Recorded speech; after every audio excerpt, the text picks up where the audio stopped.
Meus irmãos,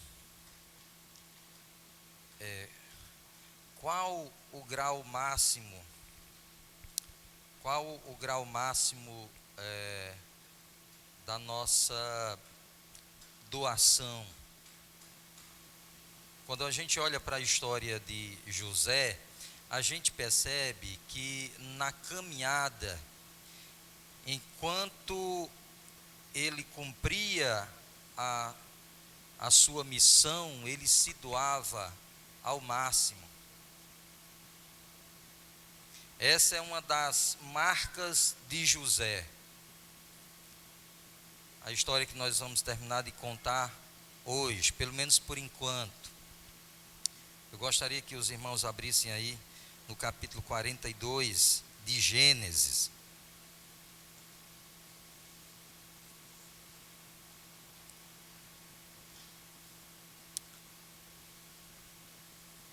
Eu fiz essa pergunta porque, para a maioria que está aqui, que é cristã, convicta, pode às vezes, sabendo até o ponto aonde vai chegar, aonde vai dar a graça que um dia resgatou você lá atrás, mas pode ser que durante a caminhada, no percurso, você se perca no processo.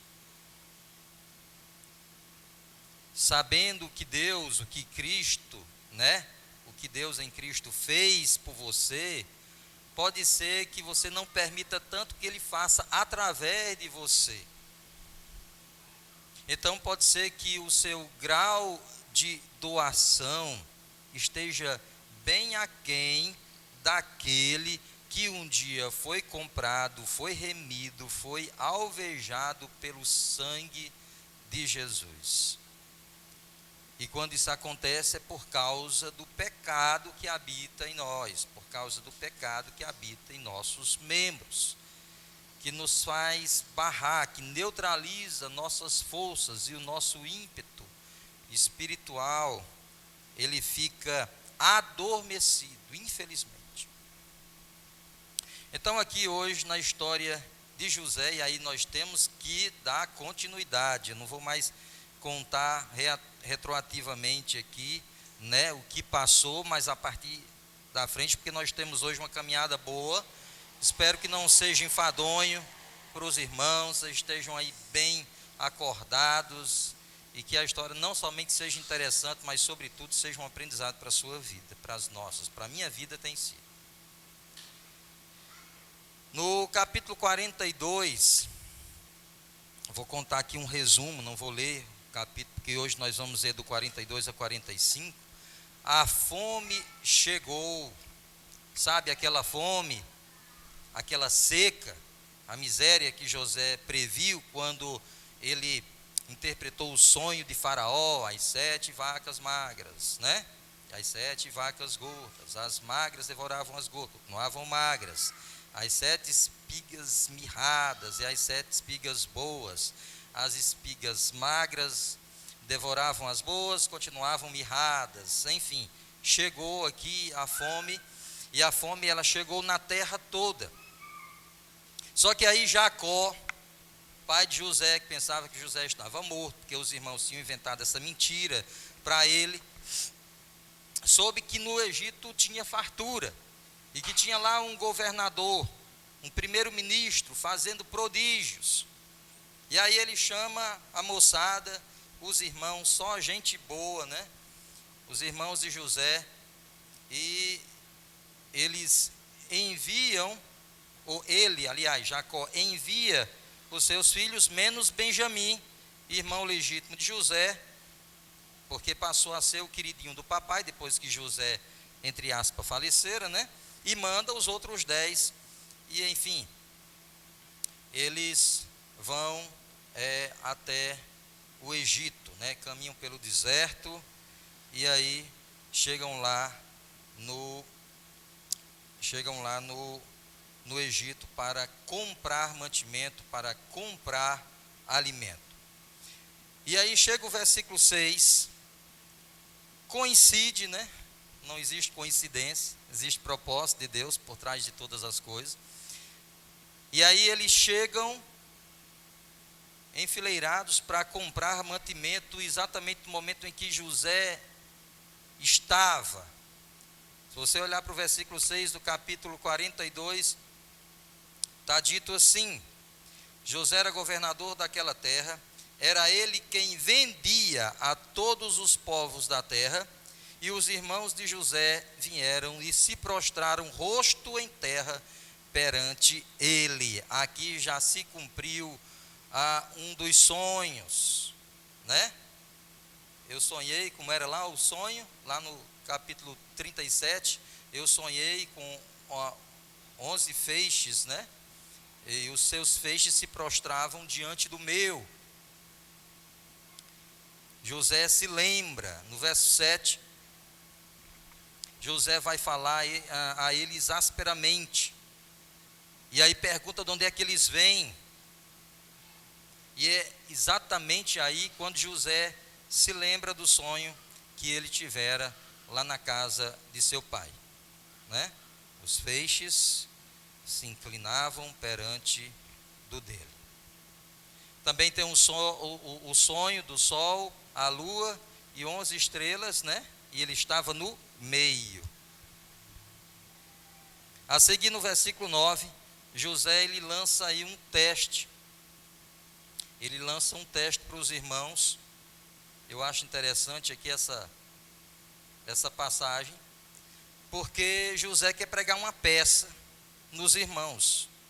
Não sei nem se no momento ele não soube o que fazer, mas de fato, a primeira coisa que o texto conta que veio à mente de José foi acusar os seus irmãos de serem espiões. E eles, tremendo de medo, tentam se defender, e aí começam, tentando se defender, começam a dizer que tinham vindo apenas comprar mantimento.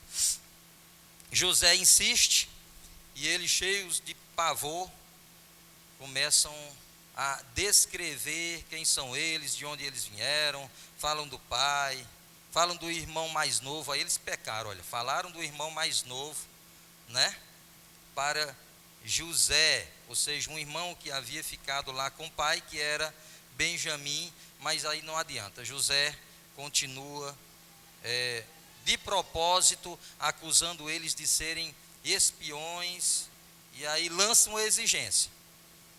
E ele diz assim: olha, se de fato vocês não são espiões, vocês vão voltar para a casa de vocês, vão levar mantimento, mas vão trazer esse irmão aí que vocês dizem que tem. E aí eu ficarei satisfeito, sabendo que vocês estão falando a verdade. Manda eles para a prisão ali passar 3 dias, né? Eles sentem um pouquinho do gosto, como foi ficar lá na cacimba, lá no poço. Depois de 3 dias, José, mais calmo, agora faz uma afirmação que eu acho interessante. Quando ele faz essa afirmação, olha, está no versículo 18. Ao terceiro dia, disse-lhe José: fazei o seguinte e vivereis, pois temo a Deus. Ufa, né? Temo a Deus. E eles entenderam que esse Deus ao qual José estava se referindo era o mesmo Deus deles, e não parte ou um dos deuses pagãos do Egito. E qual é a proposta que ele faz aqui? Se sois homens honestos, fique detido um de vós na casa da vossa prisão, vós outros ide, levai cereal para suprir a fome das vossas casas. Versículo 20 diz: e trazei-me vosso irmão mais novo, com o que serão verificadas as vossas palavras, e não morrereis. Seguindo aqui a história, estou contando pedaços, né? Apenas fragmentos da história para que a gente vá montando aqui as peças. Vocês leem em casa a história toda. Só que nesse momento, os irmãos imediatamente lembram-se daquele momento, daquele episódio em que eles tomam José e o lançam no poço. É exatamente aí que eles são levados àquela consciência, a uma consciência profunda sobre o mal que anos atrás eles haviam intentado contra o seu irmão. Veja aí o verso 21, que diz: então disseram uns aos outros, na verdade somos culpados no tocante a nosso irmão, pois lhe vimos a angústia da alma quando nos rogava e não lhe acudimos. Por isso nos vem esta ansiedade. José ouve aquela conversa e ele não suporta. Ele sai para chorar. Você pergunta, uma curiosidade, mas eles não conheceram a José, não tinham conhecido, porque já tinha um tempo, né? Em torno aí de 13 anos. E José estava todo paramentado de vestes, de indumentárias egípcias, né? Sem barba. O hebreu tem uma barba, né? E se veste de forma muito rústica. Já o egípcio não, ele tira a barba, ele depila todo o rosto, ele tem algumas maquiagens, pelo menos os registros históricos mostram desenhos que caracterizavam de forma muito diferente o egípcio do hebreu. E aí, queridos, no verso 25, José, ele demonstra generosidade para com eles. Olha o que diz aí no versículo 25. Ordenou José que lhes enchessem de cereal os sacos e lhe restituíssem o dinheiro a cada um no saco de cereal e os suprissem de comida para o caminho. E assim lhes foi feito, e carregaram o cereal sobre os seus jumentos e partiram dali. Verso 27 diz: abrindo um deles o saco de cereal para dar de comer ao seu jumento na estalagem, deu com o dinheiro na boca do saco de cereal. Então disse aos irmãos: devolveram o meu dinheiro. Aqui está na boca do saco de cereal. Desfaleceu-se-lhes o coração e atemorizados entreolhavam-se dizendo: que é isto que Deus nos fez. A história continua. Simeão fica preso e eles voltam para Canaã. Eles voltam para a casa de seu pai Jacó. E aí eles percebem que a coisa ainda é mais assombrosa, porque quando todos chegam e cada um despeja ali o seu saco, percebem que a trouxinha de dinheiro estava amarrada na boca de cada saco. Aí é que eles passam a não entender coisíssima nenhuma do que está acontecendo. Eles contam tudo a seu pai, o que aconteceu, a conversa que tiveram com o tal governador estranho, né? E que deixou lá o seu irmão preso, Simeão. A princípio eles contam que vão precisar levar Benjamim. Jacó está irredutível, não quer permitir que o seu filho vá. No início do capítulo 43, termina o mantimento, a comida, e eles vão ter que voltar até para comprar mantimento e também tomar o seu irmão de volta, Simeão, que ficara preso no Egito, mas tem que levar Benjamim. E aí, depois de uma insistência, depois de Judá conversar e se comprometer a trazer o jovem a qualquer custo, pois o governador do Egito quer que este garoto, que Benjamim, vá acompanhando eles, Jacó cede. E aí eles vão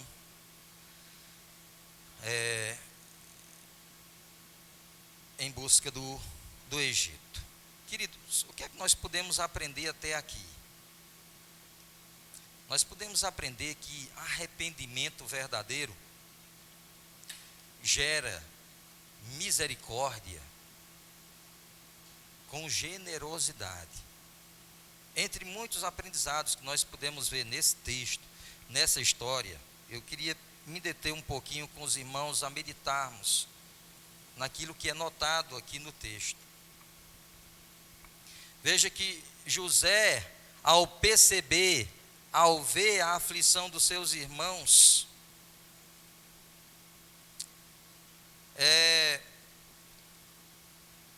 o fez lembrar, no caso os irmãos fazendo aquela menção do que fizeram com José, aquela lembrança e aquele sentimento de culpa que provavelmente ficou ali no coração deles por anos e anos, agora veio eclodir.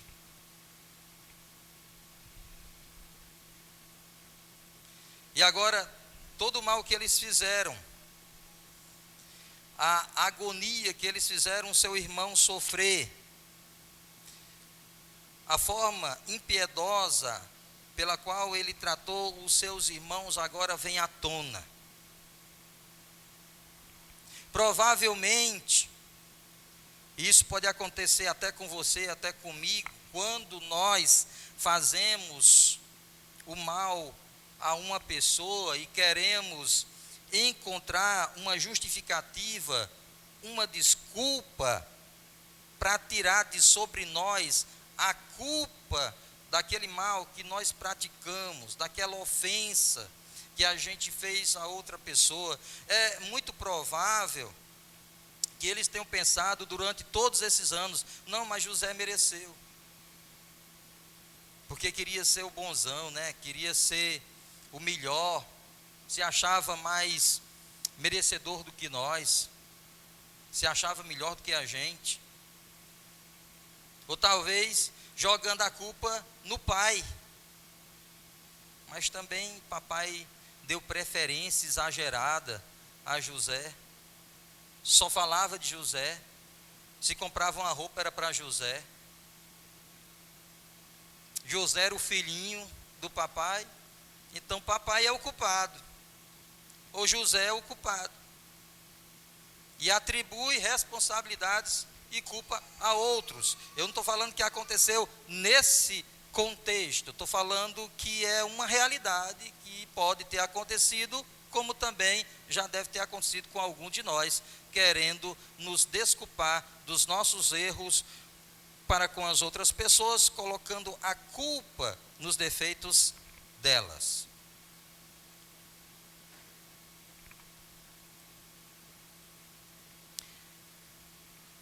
E aliás, queridos, se os filhos aqui estavam ponderando sobre o seu erro para com José, Jacó, o pai, ele não melhorou em relação a esse aspecto, em relação a essa história de continuar dando preferência a um dos filhos em detrimento dos outros. Porque, olha aí no versículo 38, o que foi que aconteceu?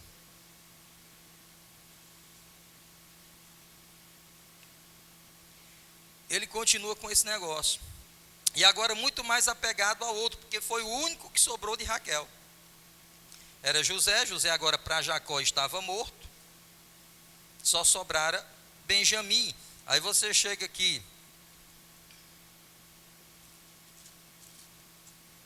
no versículo 38,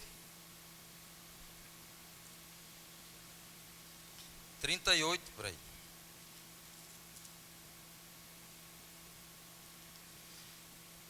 Versículo 38 do capítulo 42, ok?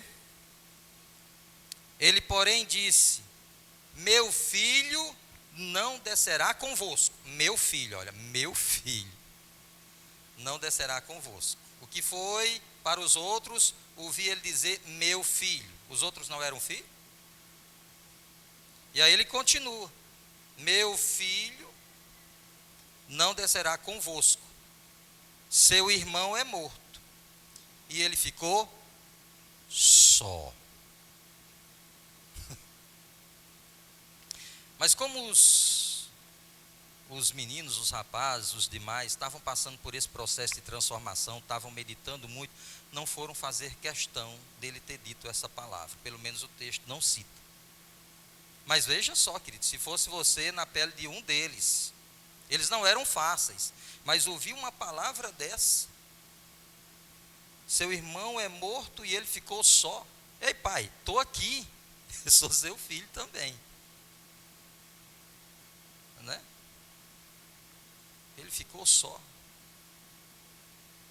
Mais um erro aqui do papai Jacó. E aí é só um alerta para os pais, viu, queridos? Os pais mais velhos, aqueles que vão ser pai, né? Aqueles que vão ser pais de 5 filhos, esses jovens que estão aqui, né? Que vão casar, né? Para vocês que vão ser pai de 5 filhos ou mais, cuidado com esse negócio, porque papais e mamães que estão aqui,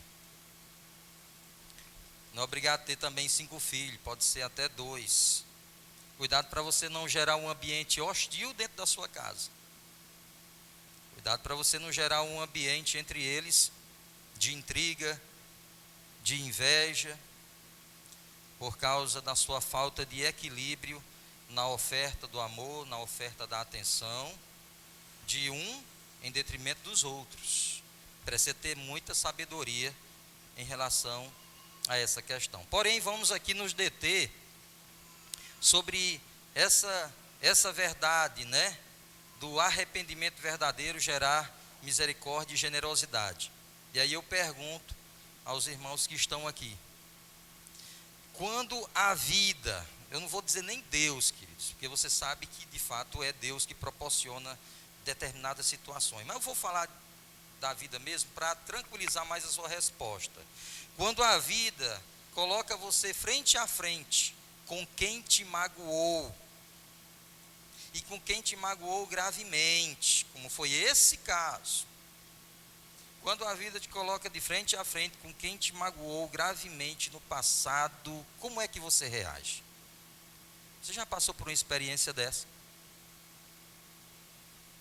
E ainda mais quando você está por cima da carne seca, quando você está bem, quando você está no controle, quando você detém poderes sobre aquela pessoa, quando você tem a chance de ir às forras, de se vingar, de até humilhar, de esnobar, de mostrar quem você é hoje. José não somente exerceu misericórdia, mas ele foi muito além. Querido, José poderia ter mandado cortar, ó, corta aqui, ó, e corta desse tamanho. Eu quero desse tamanho, que não quero que sobre osso.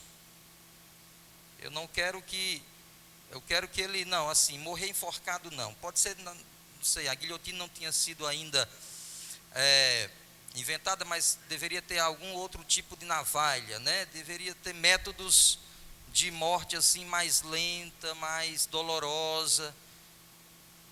E aí eu vejo um moço vendo ali aquele processo de arrependimento na vida dos irmãos, e ele agora exercendo misericórdia com generosidade. Olha o versículo 25 de novo, queridos, o que diz? Ordenou José que lhes enchessem de cereal os sacos e lhes restituíssem o dinheiro a cada um no saco de cereal e os suprissem de comida para o caminho, e assim lhes foi feito.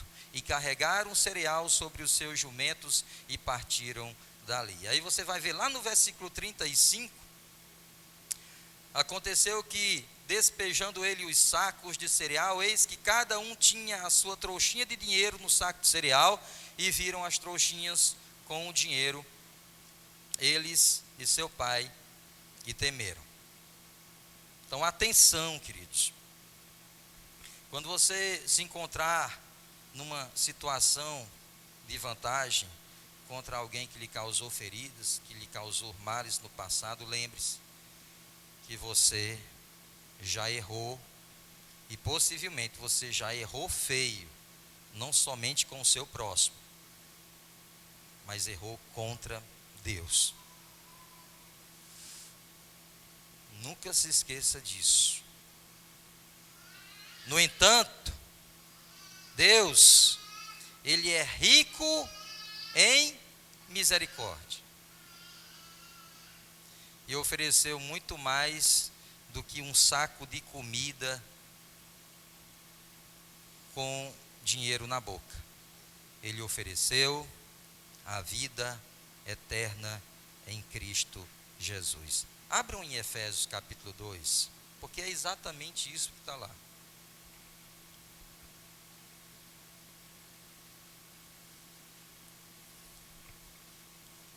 Efésios 2, a partir do verso 1. E diz assim: Ele vos deu vida, estando vós mortos nos vossos delitos e pecados, nos quais andastes outrora, segundo o curso deste mundo, segundo o príncipe da potestade do ar, do espírito que agora atua nos filhos da desobediência, entre os quais também todos nós andamos outrora, segundo as inclinações da nossa carne, fazendo a vontade da carne e dos pensamentos, e éramos, por natureza, filhos da ira, como também os demais. Versículo 4. Mas Deus, sendo rico em misericórdia, por causa do grande amor com que nos amou, e estando nós mortos em nossos delitos, nos deu vida juntamente com Cristo. Pela graça sois salvos.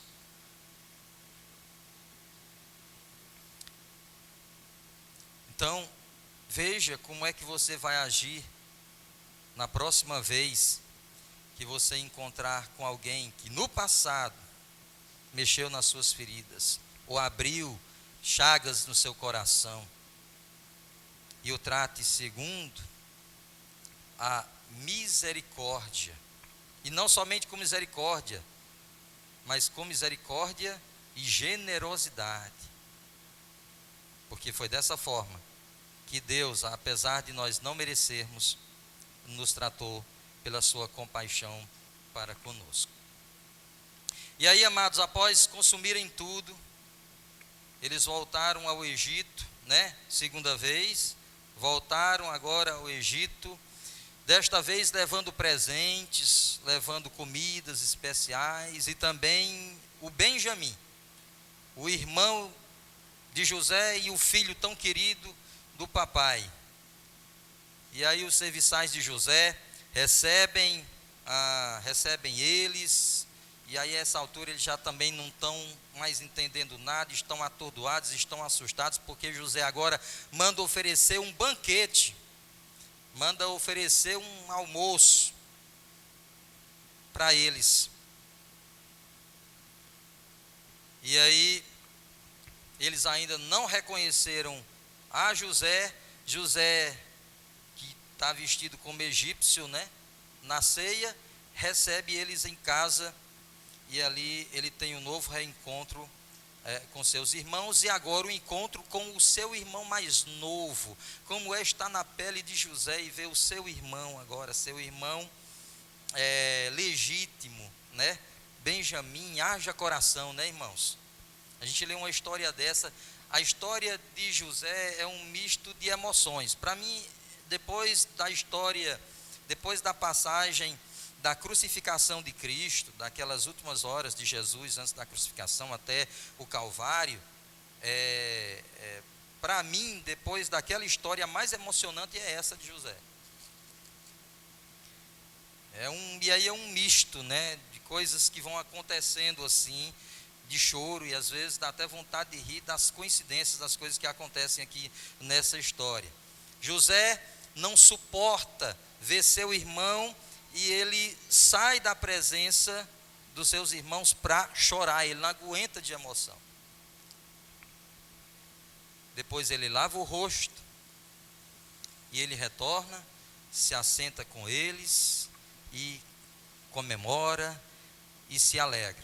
E os irmãos estão aqui, de orelha em pé, sem saber por que aquele governador, aquele homem tão poderoso, está se importando com eles, que são apenas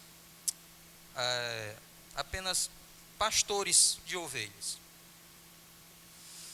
No capítulo 44, já estamos aqui no 44, José prega uma outra peça nos irmãos. E coisas surpreendentes vão acontecer nesse capítulo aqui. José manda a seu mordomo que dê àqueles homens tanto cereal quanto eles pudessem levar, e que devolva novamente o dinheiro. Só que José manda que o seu mordomo coloque um copo de prata especial na boca da sacola do irmão mais novo, do Benjamim. Eles saem da cidade, e quando eles ainda não estão tão longe, eles são alcançados por uma caravana, pelo mordomo que vem e que os acusa agora de roubo. E aí eles tentam se justificar, né? Eles dizem: não, isso não é verdade, porque senão nós nem teríamos devolvido o dinheiro e tal. E aí, muito bem, alguém diz assim: mas pode procurar que morra aquele com quem estiver o seu copo, e nós voltaremos e seremos seus escravos. Olha só. E aí, queridos, o que é feito? Versículo 44, versículo 9 diz: aquele dos teus servos com quem for achado morra, e nós ainda seremos escravos do Senhor. E aí o mordomo não aceita essa proposta, mas diz somente que aquele com quem for achado o copo será escravo no Egito, e o resto pode ir embora. Olha o que acontece no versículo 12 do capítulo 44. O mordomo os examinou, começando do mais velho e acabando no mais novo, e achou-se o copo no saco de mantimento de Benjamim. Aí eu começo a rir. Então rasgaram as suas vestes, imagina a cara deles, e carregados de novo os jumentos tornaram para a cidade. Volta todo mundo.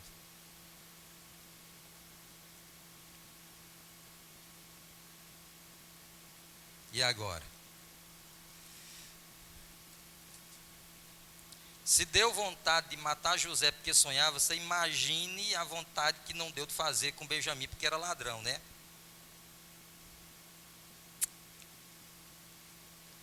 Volta todo mundo. Aí eles vão se explicar.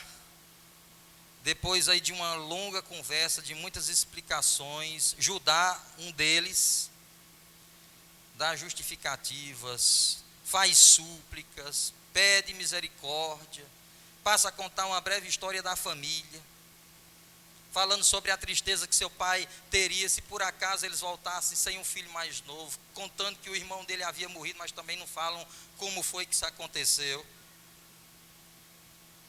E aí, queridos, chegamos no capítulo 45. Capítulo 45, onde está o clímax da história.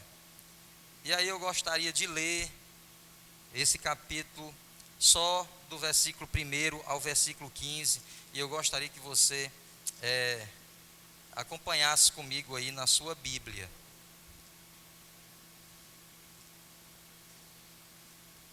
E será a conclusão da nossa meditação na história de José.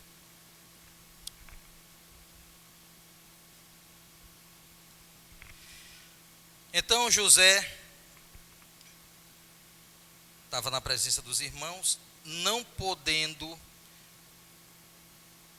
se podendo conter diante de todos os que estavam com ele, bradou: fazei sair a todos da minha presença. Ninguém ficou com ele quando José se deu a conhecer a seus irmãos.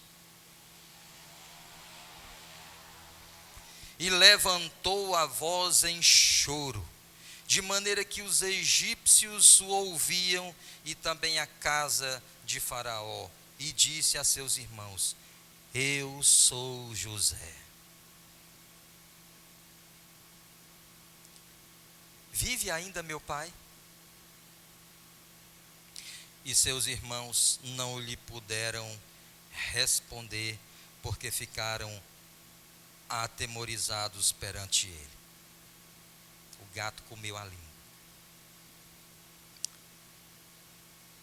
Disse José a seus irmãos: agora chegai-vos a mim. E chegaram-se. Então disse: eu sou José, vosso irmão, a quem vendestes para o Egito. Agora, pois, não vos entristeçais, nem vos irriteis contra vós mesmos, por me haverdes vendido para aqui, porque para a conservação da vida, Deus me enviou adiante de vós, porque já houve 2 anos de fome na terra, e ainda restam 5 anos, em que não haverá lavoura nem colheita. Deus me enviou adiante de vós para conservar a vossa sucessão na terra e para vos preservar a vida por um grande livramento. Assim não fostes vós que me enviastes para cá, e sim Deus, que me pôs por pai de Faraó e senhor de toda a sua casa, e como governador em toda a terra do Egito. Apressai-vos, subi a meu pai e dizei-lhe: ainda manda dizer teu filho José: Deus me pôs por senhor em toda a terra do Egito, desce a mim, não te demores, habitarás na terra de Gósen e estarás perto de mim, tu, teus filhos, os filhos de teus filhos, os teus rebanhos, o teu gado e tudo quanto tens. Aí te sustentarei, porque ainda haverá 5 anos de fome, para que não te empobreças, tu e a tua casa e tudo o que tens. Eis que vedes por vós mesmos, e meu irmão Benjamim vê também, que sou eu mesmo quem vos fala. Anunciai a meu pai toda a minha glória no Egito, e tudo o que tendes visto, apressai-vos e fazei descer meu pai para aqui. E lançando-se ao pescoço de Benjamim, seu irmão, chorou, e abraçado com ele, chorou também Benjamim. José beijou a todos os seus irmãos e chorou sobre eles. Depois seus irmãos falaram com ele. Você imagine o momento. Eu aconselho que vocês assistam ao filme, é um filme americano. Não assistam a novela José do Egito, assistam ao filme, está lá no YouTube. Tem uma novela também chamada José do Egito, certo? Só para deixar vocês, caso vocês queiram ler a história e queiram também ver o filme. Tem um filme antigo, José do Egito, de graça, lá no YouTube. Haja coração, né, irmãos? Coisa linda como Deus trabalha, com detalhes.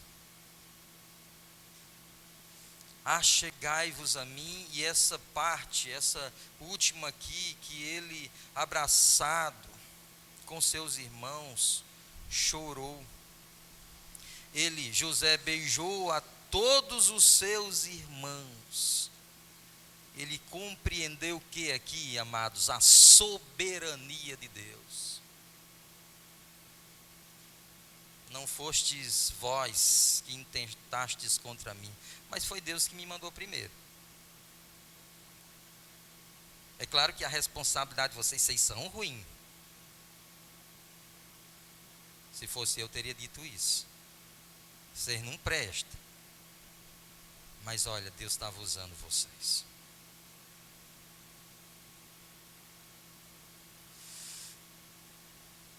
O fato aqui não é que ele escondeu o erro dos irmãos, mas revela que por trás do intento maligno dos seus irmãos, Deus esteve sempre no controle, porque Deus tinha um propósito maior, meus irmãos.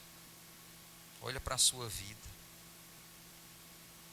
Quando um servo de Deus sofre aparentemente de forma injusta, ele deve olhar para esse aspecto, para a soberania de Deus.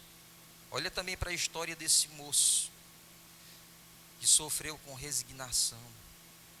Ou seja, sofreu em submissão, sem reclamar, sem murmurar, sem se revoltar contra a pessoa. A gente viu isso na semana passada. Mas submissão à vontade de alguém, e ele sabia que esse alguém era o seu Deus, aquele contra quem ele temia pecar.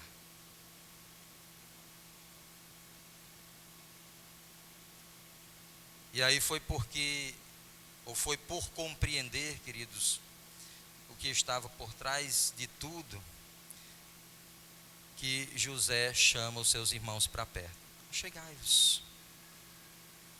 Quero sentir o cheiro de vocês. Não é muito agradável? Cheiro de pastores que andou pelo deserto montado em jumento, né? E que vieram, mas olha, e aí beijou os seus irmãos. Eu imagino a cara, eu imagino o aspecto, os olhos arregalados, sem pestanejar, daqueles 11 homens, que agora passaram a temer pela sua própria vida. E aí chega naquela pergunta que nós iniciamos, né? Ele se doa num grau máximo. José se doou num grau máximo a uma causa maior, porque ele entendia, ele tinha visão, ele tinha sonhos, seus projetos, seus planos, era questão de tempo, e ele acreditava nos seus sonhos, e ele sabia que os recebia de Deus, e que estava inclusive disposto a sofrer no presente, embora ele não soubesse como é que Deus ia trabalhar. E de fato Deus trabalhou no caráter de José, porque se José tivesse saído da casa do seu pai daquela forma, cru, sem ter passado por essas adversidades, ele não teria sido preparado devidamente, ou teria, né, sido preparado o seu caráter, de forma que ele pudesse alcançar o posto maior do mundo, até maior do que o de Faraó. Ele até coloca aqui, né, que Faraó passou como se fosse um filho, e ele se tornou uma espécie de pai para Faraó, porque ele passou a ser o provedor do Egito, o provedor da casa do rei e o provedor de toda a terra dos tempos antigos. Eu quero relembrar, não precisam abrir, mas eu quero relembrar o capítulo 41, versículo 51, que diz: José, ao primogênito, nascimento dos filhos de José, chamou de Manassés, pois disse: Deus me fez esquecer. Manassés, esquecimento. Esquecimento de todos os meus trabalhos e de toda a casa de meu pai, de tudo que ele sofreu, e de todos os trabalhos, de tudo que ele sofreu, tanto quando estava na casa do pai, quanto das outras intempéries que aconteceram na vida dele. E aí ele chama de Efraim, o outro filho. Deus me fez próspero na terra da minha aflição. Enquanto José cumpria a sua missão, ele se doava ao máximo, não cruzou os braços, mas onde ele entrava, até na prisão, ele administrava com zelo, com maestria, onde ele estava. Não foi isso que Jesus fez? Jesus não fez o mesmo? Enquanto cumpria a sua missão, se doou ao máximo, até ao ponto de João 15, abram por favor, João 15, 13.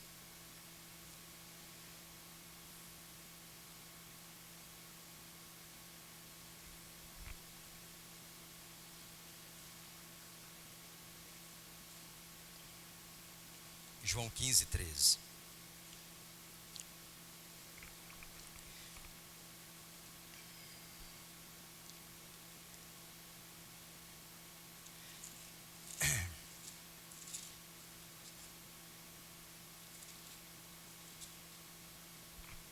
que diz aí, queridos? João 15, 13. Todos. Ninguém tem maior amor do que este, de dar a alguém a própria vida em favor dos seus amigos. Lembra-se daquele corinho que a gente cantava quando estávamos lá na religião? Prova de amor maior não há, né? Você lembra? Do que dar a vida pelo irmão? Pois é, aqui é apenas um corinho dos tempos antigos que fala dessa realidade, desse princípio aqui. Ninguém tem maior amor do que este, de dar a alguém a própria vida em favor dos seus amigos. Ele fez como isso? Perdoando. Perdoar é a perfeição de se doar. E de se doar àqueles que um dia no passado lhe machucaram.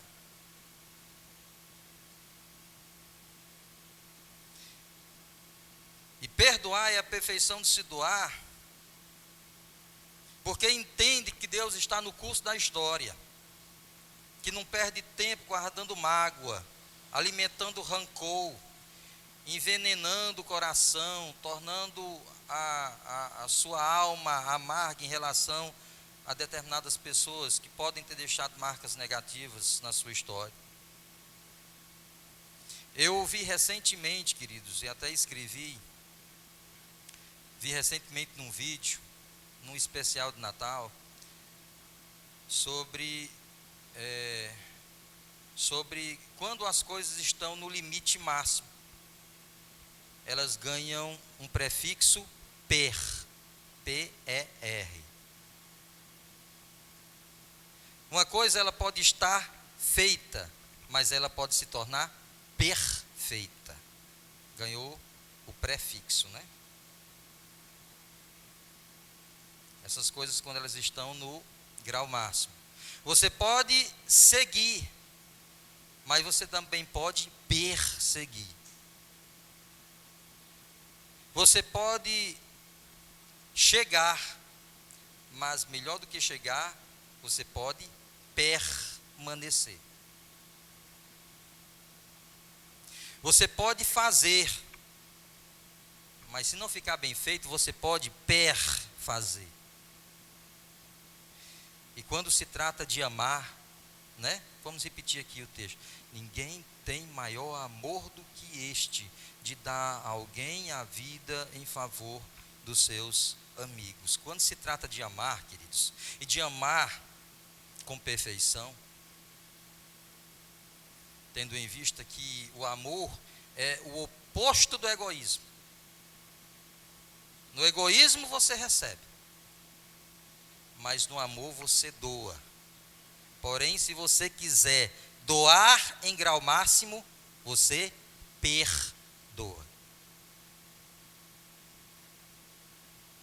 É muito mais do que doar. E foi isso que Cristo fez. E foi por isso que Ele veio. Foi para se doar no seu grau máximo, ao ponto de morrer, doando a própria vida, se doando ao máximo, para que então o perdão de Deus pudesse ser uma realidade na vida de pecadores. Que Deus nos ajude a olhar para José, que era carne, que era ser humano como nós, mas que nós venhamos a olhar para Cristo, que se doou ao ponto de entregar a sua própria vida. Então, cuidado, queridos, nos seus relacionamentos. Seja onde for, esteja você aonde estiver, não perca o foco. Deus é soberano, Ele está vendo lá na frente. Então não perca tempo com coisas aqui, porque senão você se distrai, alimentando o seu coração com sentimentos negativos, enquanto que Deus está dizendo: meu filho, é aqui, ó, você tem que olhar para cá. Você tem que olhar para cá. Se doa. que Deus possa nos ajudar a que nós encontremos o nosso grau máximo de amor. Amém, queridos? Fiquemos de pé.